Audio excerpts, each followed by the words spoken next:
I'm Zibby Owens, and you're listening to the award-winning podcast, Moms Don't Have Time to Read Books. Please sign up for my newsletter at zibbyowens.com for updates on podcast guests and lots of live events. I am thrilled to announce that Audible is the sponsor for this podcast. Thank you so much to Audible. If you don't know Audible, which would be surprising, but let's just pretend, Audible is the leading provider of spoken word entertainment and audiobooks ranging from bestsellers to celebrity memoirs, news, business, and self-development. Every month, members of Audible get 1 credit to pick any title, plus 2 Audible originals from a monthly selection, and access to daily news digests. You probably know all this. You might not know how much I really enjoy Audible myself. I recently listened to Neil Pasricha's How to Get Back Up, his memoir, and it's stories about his mother and her life and things about being of Indian descent in America. Anyway, it was so good. I listened to it while I tried to go on a hike one day, and Audible is just fantastic. And I'm thrilled because all of you guys listen to podcasts. You already like to listen to things. Audiobooks seem like a natural fit, so I'm thrilled to be bringing them to you. So please go to audible.com/Zibby, or you can even text Zibby, Z-I-B-B-Y, to 500-500. So please do go shopping. Think about trying out Neil Pasricha's book. That's really good. And check out Audible if you haven't already, and try listening to a book that way. It's a unique experience, and it definitely adds something, especially for moms who don't have time to read. Renée Watson is the New York Times bestselling author, educator, and activist. Her young adult novel, Piecing Me Together, received a Coretta Scott King Award and a Newbery Honor. Her children's picture books and novels for teens have received several awards and international recognition. She's given lots of readings and lectures, like places like the UN, the Library of Congress, if you've heard of any of those. Her books include young adult novels, like This Side of Home, which was nominated for the Best Fiction for Young Adults by the American Library Association, and Watch Us Rise, co-written with Ellen Hagen. Her picture book, Harlem's Little Blackbird, the story of Florence Mills, received several honors, including an NAACP Image Award nomination in children's literature. Her most recent book is called Ways to Make Sunshine. Renée grew up in Portland, Oregon, and now lives in New York City. Welcome, Renée. Thanks so much for coming on Moms Don't Have Time to Read Books. Thanks for having me. I loved your most recent book, and I was feeling the pain of the girl who is under the water with her hair getting like totally disheveled with red, her nemesis in the book, and just feeling like I feel like every child has been in a situation where they have to do something they don't want to do, and it goes against everything their family believes in, and they believe in, and everything to like fit in. Anyway, I feel like I'm like right in that moment in your book, and I just am like, can't wait to talk to you about it. Yeah. Ryan is the character you're mentioning. She is trying to figure out, how do I stay a leader no matter where I am? How do I hold on to my values and, show up in the way that my parents expect me to show up in the world? And sometimes she gets it right and sometimes not so much. She can be jealous and she's super competitive. So in that scene, she's really trying to prove that she is Amanda's best friend. And that is like what gets her competitive nature and her feeling a little insecure about this new girl, Red, coming into the friendship group. She's like, nope, I got to protect my friend and my spot. And you're not going to take her away from me. So yeah, I like Ryan as a character. She was fun to write because she's flawed. She's not this perfect girl who always makes the right decisions and does everything correctly. She's figuring it out, and she messes up along the way. And I love how her name is really, what is it, Lion or Leader or something, where every time she goes into a situation, she's reminded that she was named to be a leader and has to carry that sense of sort of gravitas into everything, from the schoolroom to a play date to whatever. Yeah, Ryan means king. King, sorry, there we go. See, I got the lion, I got king of the jungle. Yeah. So yeah, her parents are always telling her, be who we named you to be. Yeah. So yeah, they're telling her, be a leader, be thoughtful, be respectful, be kind. And so she's in the 4th grade. So sometimes it's really hard to be all of those things. So she's figuring it out. So how do you do this? You've written so many books at this point, including a Newbery Award-winning novel and middle grade. And you've also you're doing the Oprah Winfrey New Leaders, which is so amazing. I'm real excited about that. Yeah, wait, let me take this one at a time. I'm like rambling here. Okay. I wanted to know how you came up with the idea for this, your most recent book, but then I wanted to talk about the Oprah Winfrey book and all of the other amazing things you do. So tell me, this book we were just talking about with Ryan and everything, how did you come up with this plot? What made you, and how do you come up with all your plots, really? So Ways to Make Sunshine is the book that just came out in April. And I wanted to write, I have been writing books that really tackle social issues and really think about, young girls finding their voices to speak out against injustice or speak out and say who they are and name their own identities. So I needed to, as a writer, do something that wasn't as serious or as, social justice warrior girl. Yeah. So I was thinking of how can I explore just a girl who is having fun in her neighborhood, riding her bike, racing the boys, figuring out that she is strong and how she can be brave and what her talents are, So I just wanted to play around with Black joy and just the fun part of being a child and focus on that. So I was thinking about, well, how could this take shape and, what's the plot? And I really loved the Ramona series growing up. I've read all of Beverly Cleary's books, and Beverly Cleary, she's from Oregon and Ramona lived in Portland. So I wanted to write a story in that vein about a Black girl who lives in Portland and is rambunctious and makes up concoctions in the kitchen and experiments when she's cooking with her mom. So it was kind of an ode to Ramona and ode to Beverly Cleary. I remember what it felt like to see streets that I recognized on the page in a book. It was so cool to me as a kid to be like, I know that park. I know that street. And my aunt lived near Klickitat Street. And so I always would joke that, Ramona was my aunt's friend. And, so anyway, I just wanted to give that to Black kids in Portland. And then, kids in all children to have a book that has some joy in it. And it just so happened to come out at a time when I think we all kind of need a little bit of sunshine and a little bit of joy in our lives. And so I've been having conversations with young people about that. How do you make sunshine? How do you use Ryan as kind of an example of like, things are not the way we want them to be right now. And there is some sadness and there's some very real pain happening. But where is the good and how can we do good and not just complain about what's going on? So, yeah, that's Ways to Make Sunshine. And I'm super excited that it's out in the world. It's the first book of a series. So I'm also working on book 2 right now. Awesome. I did not know that Klickitat Street or whatever it was. I did not know that was a real place until you said that right now. And I have read all those books. Obviously, I grew up with them all, Ramona and Beezus and all the rest. And I started reading them to my kids, although for whatever reason, they weren't as into them as I was. I was like, aren't these amazing? And they're like, whatever. Where's like, what? Anyway, I haven't read them yours yet. I kept those for myself. But yeah, I just didn't even know that was a real place. So thank you for that. Yeah, Fun fact. Yeah. I feel like Ryan also, I mean, her family's going through so many transitions, right? You have her family moving in the very beginning, and her father has been working for the post office, and then he has to leave that job and get a night job and a new area, and they have to like make it seem like a palatable, fun move as parents try to do about everything for their kids. And then really like, they get there and Ryan's like, what is this house? Like, I don't think so.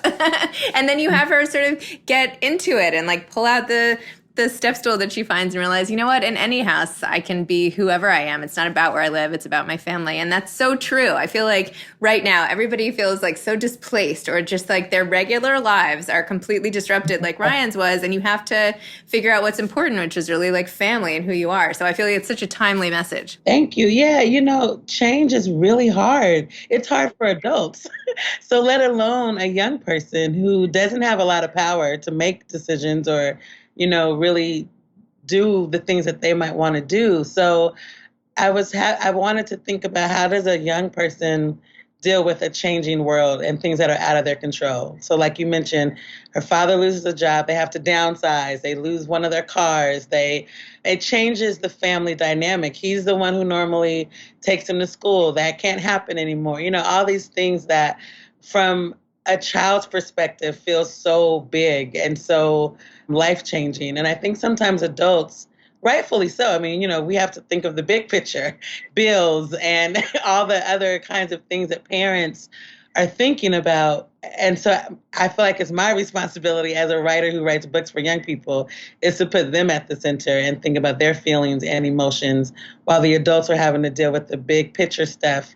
For a little girl, having to move, she's worried about this new creepy room that she's never slept in, and does she need a nightlight or not? Worrying about, is she going to still be able to be as close to her friends as she used to be? And those are big deal. That's a big deal, I think, when you're in the fourth grade, the friendship dynamics and all of that. So yeah, the book is a lot about change and coping with change. When she found the box that the previous sort of tenant in the house had like up on the shelf, I was like, don't open it. No, don't open it. But she wasn't listening to me. Anyway, whatever. So why do this? Why do this sort of gift to middle grade readers? Why you? Why have you dedicated your life to this? Like, tell me about that. I've just always loved words. I've always loved stories. When I was a young person, I always say, like, I found some of my best friends were in books, I read Judy Blume books. Like, Are You There, God? It's Me, Margaret. I read a lot of poetry and felt very seen and validated in the lines of poems. And so I think for me, I want young people to feel seen and validated when they're reading my work. And I want them to be able to relate to characters. I think, we were talking a moment ago about adults are having very adult conversations, but young people need to be having those conversations too, right? Just on a kid level. And so there's so much happening in the world right now. I want my books to help young people process what is going on. So some of my other books, really explicitly deal with race and class and the intersections of race, class, and gender. And how do we, for a teenager who is definitely seeing what's happening and wants to talk about it and wants to get involved, not just talk about it, but like do something.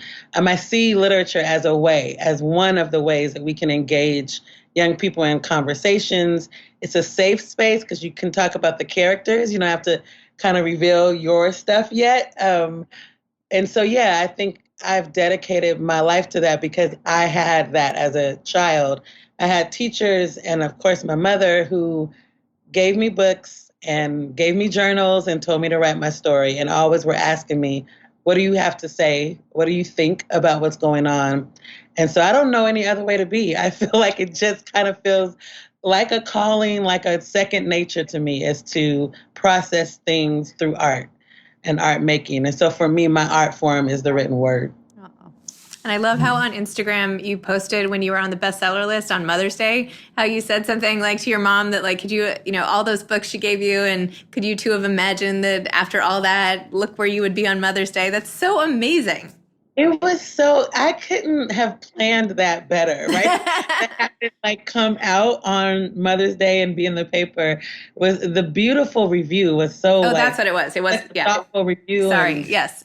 I'm so thorough, and I loved that. And yeah, I was sharing that my mother read. I mean, I read to her while she was cooking or doing, the busy things that she needed to get done. I was always like, I have a new story that I wrote. Can I read it to you? I have a poem that I wrote. Can I read it to you?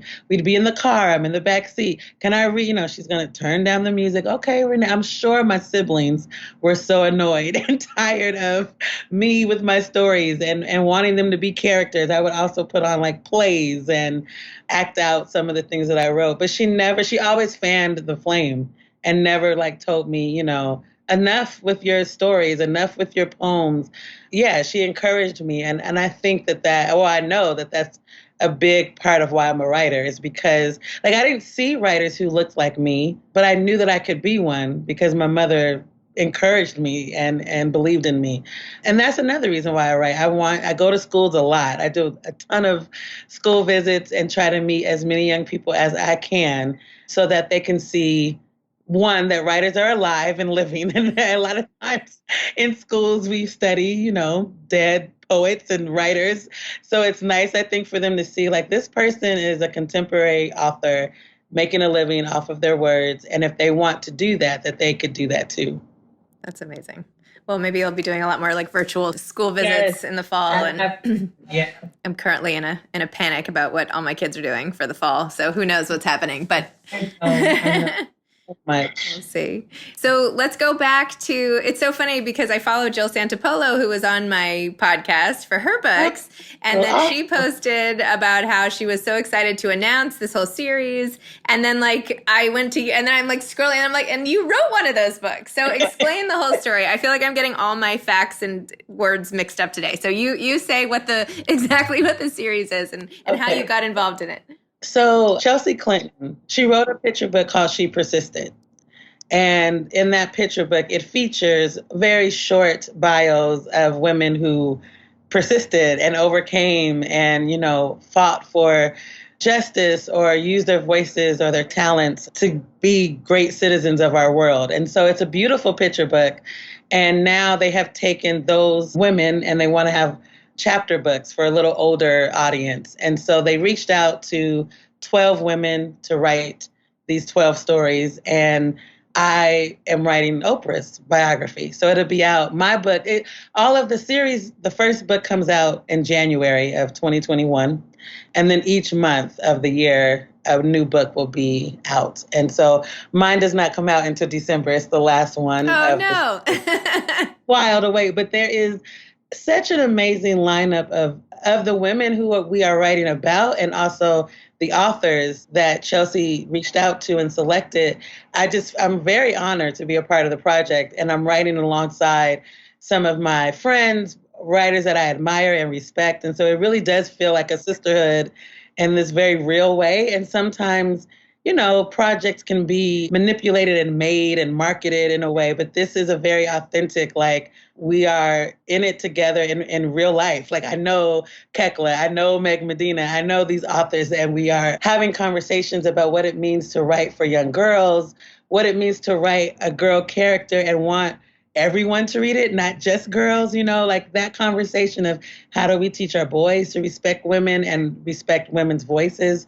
So yeah, it feels really great to be a part of the project. I'm super excited about it. And Jill is great. I've just worked with her and known her just by friendship, and she's a wonderful person. So yeah, it's been a great project to be a part of. And I'm glad the news is out. Like when these things happen, it's hush hush for a while. And so it was nice to finally share that this is in the works. That's awesome. Yeah. So I have like a 2-book deal with Penguin Random House for children's books. Thanks. Yeah. But I couldn't talk about it for like almost 7 months. And I was like dying to say something. Anyway, I finally could it takes just so long. So I know what you mean. Yours is way bigger news. Mine are like these tiny little books. But getting published is big news. So thank you. But yeah, I saw Jill when I was in there, and she was like, "Try to get a bigger book deal. Dude, try a 3-book deal, 4-book deal." I was like, "Yeah, however many. Let's keep adding them on." Anyway, too funny. So tell me a little about your writing process. When you get an idea for a book and everything, you sit down. Where do you like to write? How long does each book take? Do you, the whole thing? Yeah. So I say this often. I do a lot of writing in my head. I'm a thinker first. So I go on walks and I'm just kind of thinking about the character, who they are, what they're afraid of, what do they like, what do they want, and what's in the way of them getting what they want. So I'm kind of just thinking about them before I start writing. And I think that that's important. And I listen. I just pay attention to the world around me, and I'm just constantly kind of taking in what's happening, so that when I sit down, I have something to say and I'm not thinking, in that moment of trying to think of an idea. I already have so much in my head. And I handwrite first. There's something about, I'm just old school in that way, something about pen to paper that makes me more intimate with my character in the beginning and really gets me I usually write books in first person, so it's really helps me get in their head a little bit more.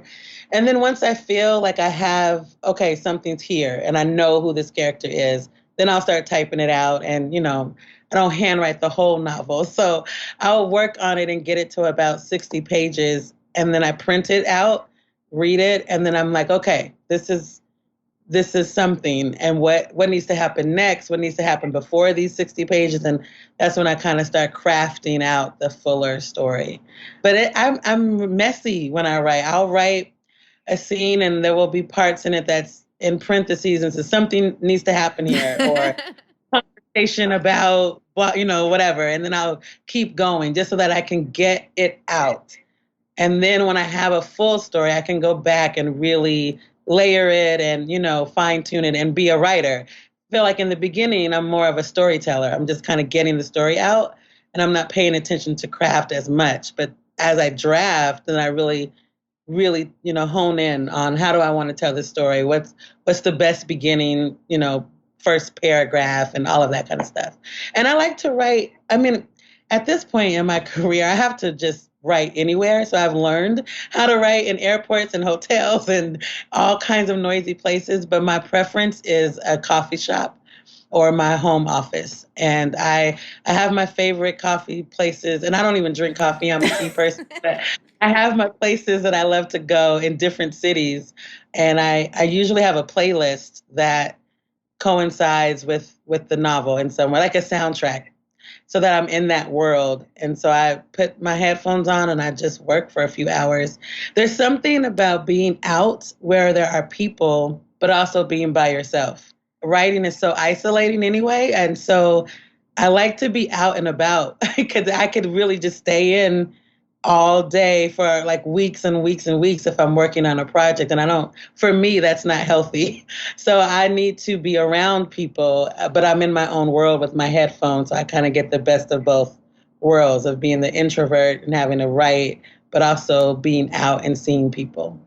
So here's my issue with writing at bookstores, because I have tried doing this in the past. But then, like, if I'm going to go set up shop at, like, Pen Quotidien, right, near the kids' school or something like that, then what happens when you have to get up and you like go to the bathroom? Like, I never know what to do with all my stuff. Do I have to pack up every time, or do I ask somebody to watch my stuff? So then I'm like, forget it. I'm just going to work at home.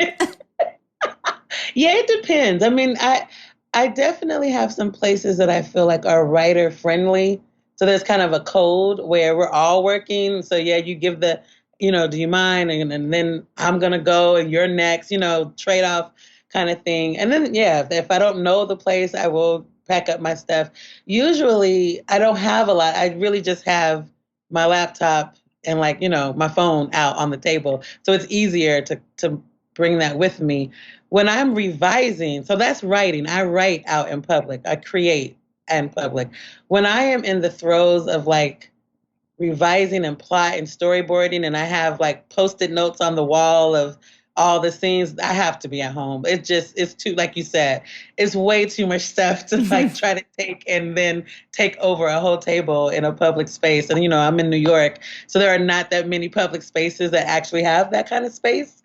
So yeah, when I have all my writerly things out, I tend to write home in my office. I really love how you just said a minute ago how part of it is storytelling, but that's separate from the writing. It's almost, it's like building a house, right? It's like first you're building the structure, and then the painters come in, yes, it's all the different stages. But to be a truly gifted author, you have to have both of those abilities. You can't just be a great writer but not know how to tell a good story, or vice versa. Work hand in hand for sure. Yeah. And I try to really I think a lot about the craft of writing. I think the poet in me, I first, as a child, wrote a lot of poetry, studied a lot of poetry, and then I taught it and as a teaching artist in many schools. So I think a lot about word choice and sentence structure, and when do you break a sentence or the white space on a page, and how that conveys emotion and is also telling your reader something, not just the words. So yeah, I dig into that kind of stuff when I'm later on in the draft and then really have the full story. But in the beginning, I'm not necessarily thinking about those things. So I'll go back through and be like, oh, you need to rework this whole paragraph. What is happening is fine, but let's, say that in a different way or let it unfold differently. So I try to take time with the writing. I love that part of it, actually. A lot of people don't like to revise, but I do enjoy going back and revisiting and revisioning the story. Love that. Revisioning. That's awesome. Makes it sound much more fun than revising. Makes it sound like a amazing creative endeavor versus like a slog through sentences and red marks. There are definitely some moments where I'm calling friends like, why did I say I could do this? And this is not going anywhere. What do I do? For sure. So it's not all fun, but it's a good challenge to have. So you have so much coming up. So you have the Oprah Winfrey book, For She Persisted. You're working already on the rest of the series.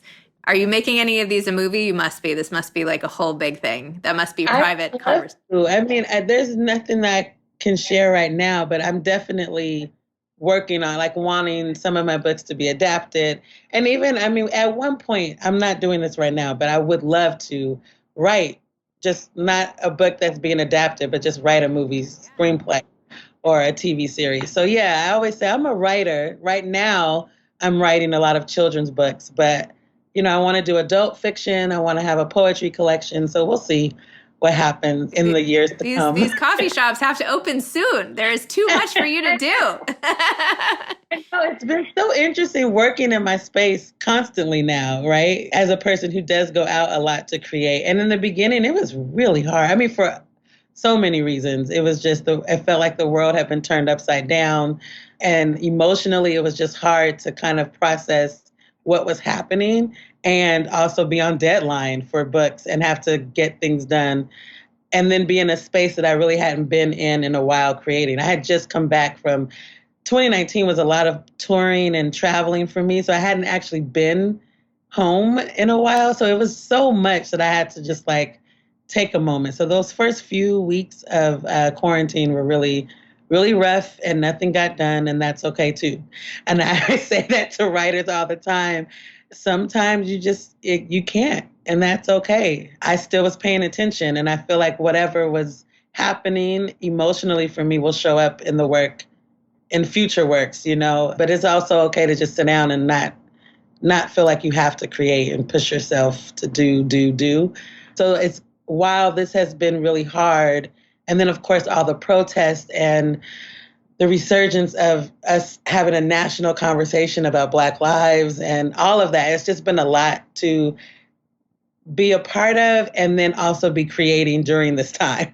So I've been really leaning into poets and activists who came before me, who also lived through really, really hard times and still found a way to write and create and actually used all of that anger, frustration, fear, sadness to push them to write. So Nikki Giovanni, Toni Morrison, these giants who use their pen in moments of unrest.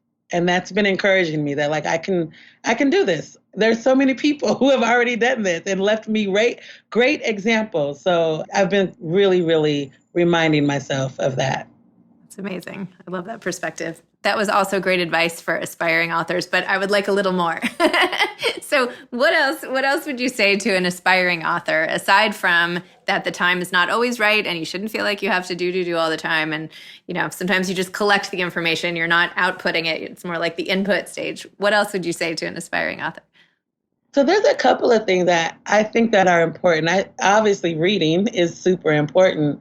And I think whatever genre you're trying to write in, read, a lot in that genre, but also if you find something that you really, really love, then read that again. Like, because when the first time you're taking in a movie or a play or a book, there's so many things you're missing, right?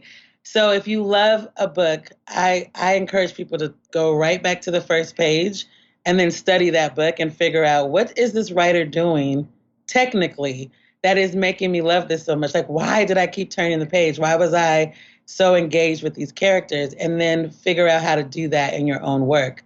And what can you learn from these writers? I mean, of course, you can take classes and that's great and all that, but there's something about understanding what makes you like something and how do you do that in your work and what are your kind of cornerstones as a writer. So figure out what is your voice and how do you want to get your voice out there. And then my other advice is not very like writerly, but it's find your people. I really think, like I was saying, writing is isolating and it is really hard. There are a lot of no's. There's a lot of weight. Like you just said, there's oh, great, we have this big news. Oh, you can't say anything for a while, or you're going to get published, but not for, like my first book, I signed the contract in 2007. It was a picture book. It didn't come out till 2010. So like, there's a lot of hurry up and wait in this industry. And you're going to need some people who, even if they're not writers, but who are going to encourage you and who are going to push you and who are going to understand that you cannot maybe do the weekend brunch meetup because you're working on your novel or whatever. And I think if it weren't for my friends and the people who really love me and are going to tell me that I could do this, I don't think that I would be writing. And I needed to lean on people. And I'm so grateful that I had them. So yeah, it doesn't need to be a whole lot of people, but I think you need one or two who are going to really have your back and support you and push you and not let you give up on yourself. That is excellent life advice for anything, any profession, anything you're trying to do in the world. I think that is spot on. Perfect.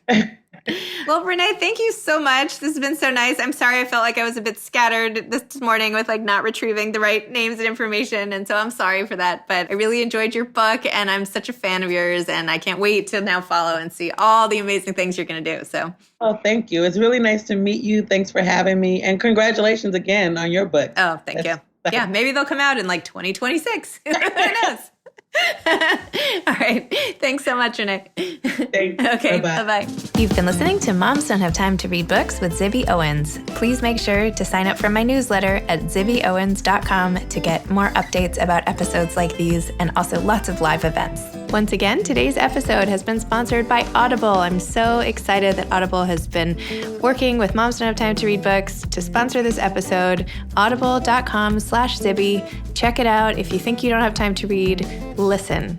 Just listen the way you're listening to me right now and try out a book that way. You might really love it. Audible.com/Zibby. Thanks. You can follow me on Instagram at Moms Don't Have Time to Read Books. Thanks so much to Steve and Ryan at Texture Sound for the sound editing. And thank you to Morning Moon Productions for providing this fantastic intro and outro music. Thanks for listening. You could always email me at zibby@zibbyowens.com.